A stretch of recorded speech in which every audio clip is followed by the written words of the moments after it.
You are going to begin to do your lab analyses on Google Sheets, or you could do them on Excel, but Sheets is convenient because you could use it at school. Then your files also link up online. So instead of writing out your pencil and paper, set the axes, draw the best fit line or curve, we're going to start to use this method. You will see there are certain things it allows you to do that are nice. So open up your Google Sheets, which I asked you to download, and hit that plus circle down at the bottom. New spreadsheet. And you can title it L 2.3 Zamboni Acceleration.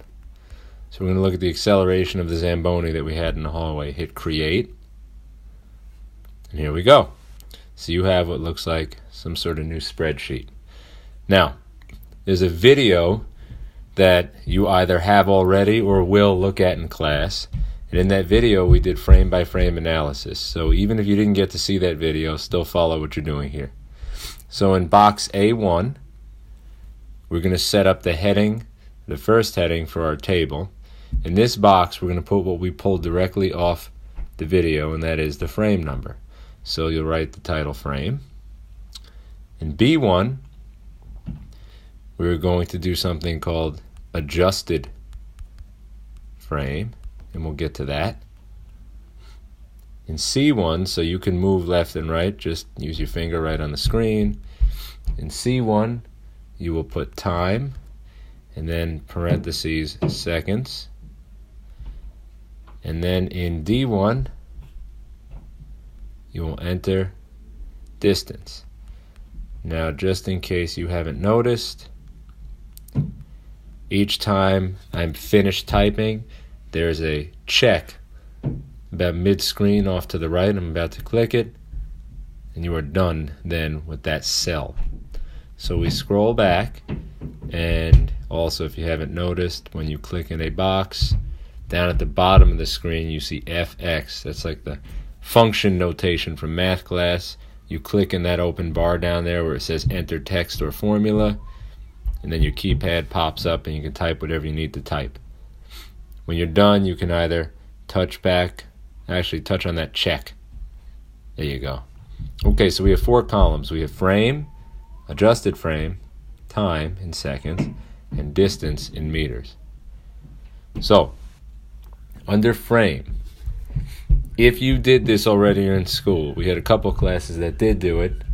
They didn't exactly agree on the frame number, but that's okay. So you're going to enter the numbers as I do. In that box A2, we counted from the video. The first frame we used was 1225, and we'll explain that in class why it's starting at 1225 as opposed to 0.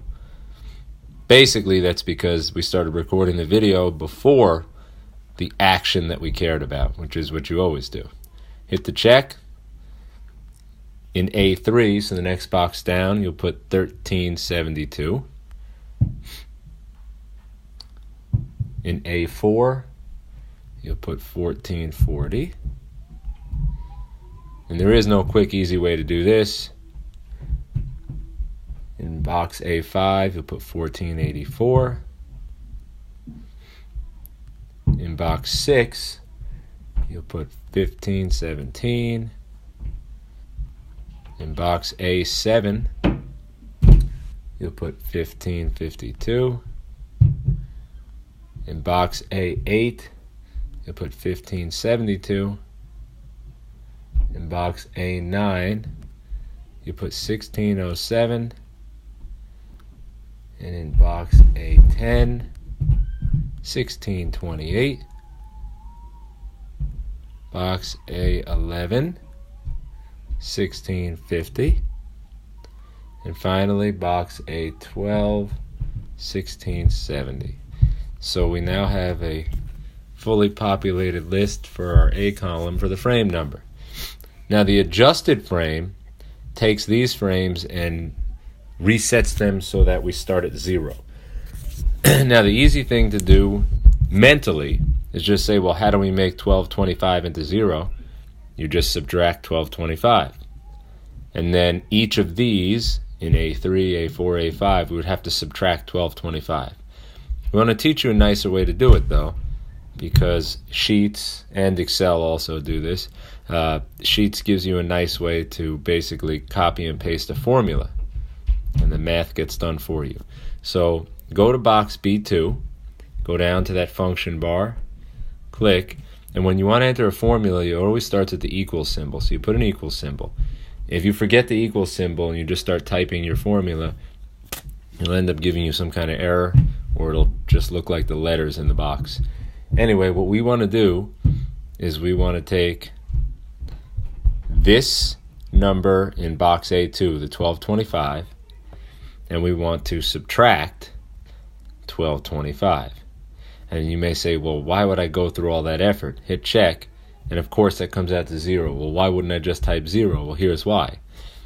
If you now click on box B2, up pops a few options here: cut, copy, comment. Choose copy. Now, click on box B3, and if the click doesn't work for you right away, try it again.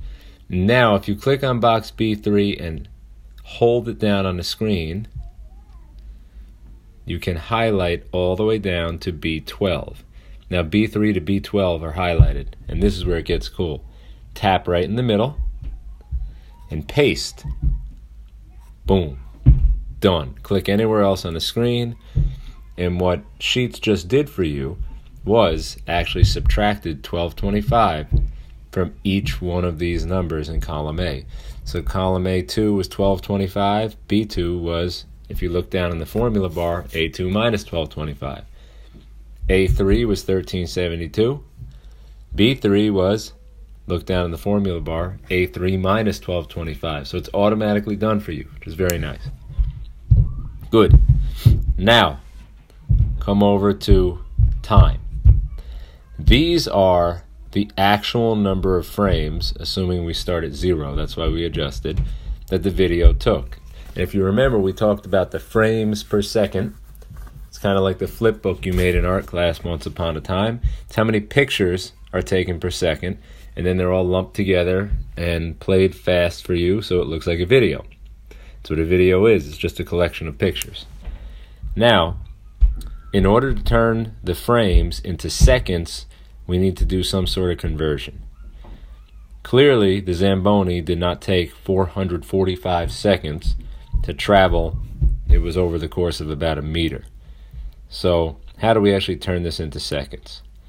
Well, the easiest way to do it is to come up top and take your box, B2, and you're going to actually divide by the frame rate. Now in class we talked about why it's a division as opposed to a multiplication. We can review that. The frame rate for the slow-mo camera is 240 frames per second. So what you do is you take your adjusted frame, so equals B2. Now instead of typing in B2, I can actually just touch box B2 and it automatically gives it to me. Now divide by the frame rate, which is 240. Hit the checkbox. Of course, the time comes out to 0. It is 0 frames, so it should be 0 seconds. But now it gets nice when you select that box C2, copy it, select box C3, and then hold down and scroll all the way down to C12. Sometimes your screen can be a little finicky. You might have to try it a few times. Then click within that shaded blue area, hit paste, and there it is. Now, don't worry about all the decimal places. It's not going to end up mattering for what you're doing anyway, and I'll show you during class a way to clean that up if you don't already know. All right, finally, we're going to go over to the distance column. Now, the distances, we had rulers or markers set up every decimeter, so every 0.1 meters. The very first ruler was at the 0 mark, so we actually can go to D2 and put 0. Make sure you put 0, the number 0, not the letter O. Okay. Now, since the markers are every 0.1 meters, you could simply type in 0.1, 0.2, 0.3, and so on, but it's actually more convenient to use Sheets' formula, which is take the number that we were just at, which is 0. So the way we'll do it, we'll put equals D2, or I can touch it, equals D2, and what I'm going to do is add 1 decimeter, or 0.1 meters.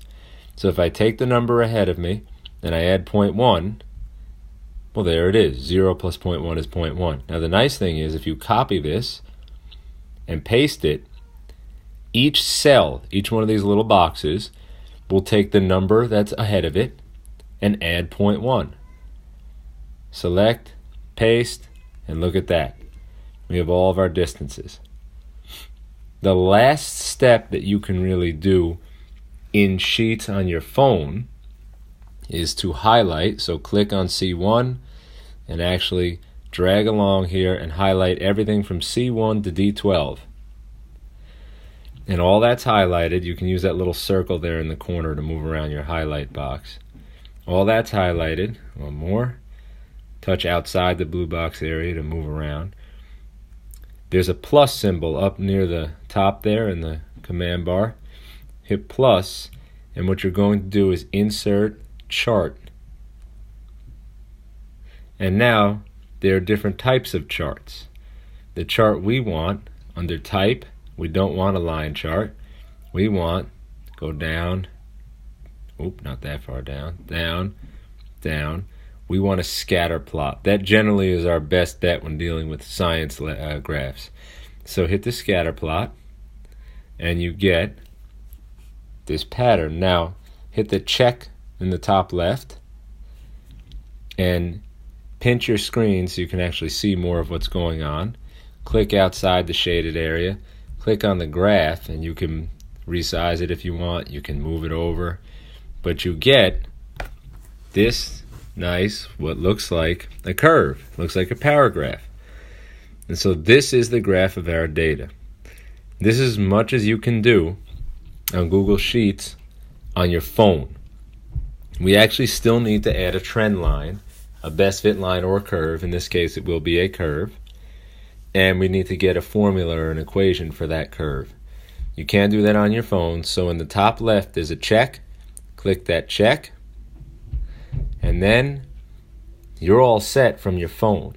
You will then have to actually open this same file on your computer, on a desktop, and you have a couple of short steps that I'll put in a second video.